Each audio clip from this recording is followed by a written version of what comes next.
prendre, s'il vous plaît. Bonjour Sophie, merci d'être avec nous. Pouvez-vous nous dire quelques mots sur le rôle de la CNIL? La CNIL est une autorité administrative indépendante qui a été créée en 1978. Sa mission est de protéger les droits et libertés des personnes physiques, et particulièrement pour tout ce qui concerne les données à caractère personnel, leurs données à caractère personnel. Très bien. Donc, la biométrie vocale implique en fait l'utilisation éventuellement de données personnelles en fait, qui sont liées à la personne.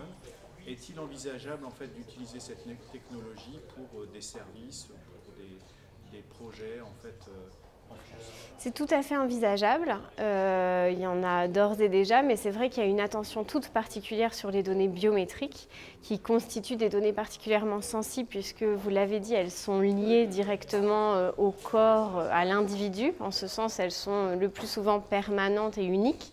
Pas comme un mot de passe, on ne peut pas le changer aisément de voix ou de façon de parler. Donc il y a effectivement une attention spécifique et en ce sens, la réglementation, la loi française, mais aujourd'hui, puisqu'on est dans la phase transitoire, le règlement européen de protection des données pose un certain nombre de conditions et d'exigences à l'utilisation de données biométriques.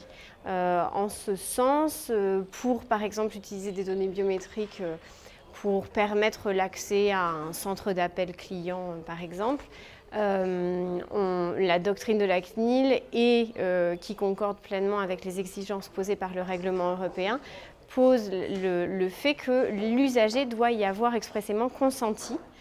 C'est une des conditions. Une autre étant que tous les risques et toutes les mesures de sécurité soient prises pour répondre aux risques. Je vous l'ai dit, la donnée biométrique est une donnée sensible.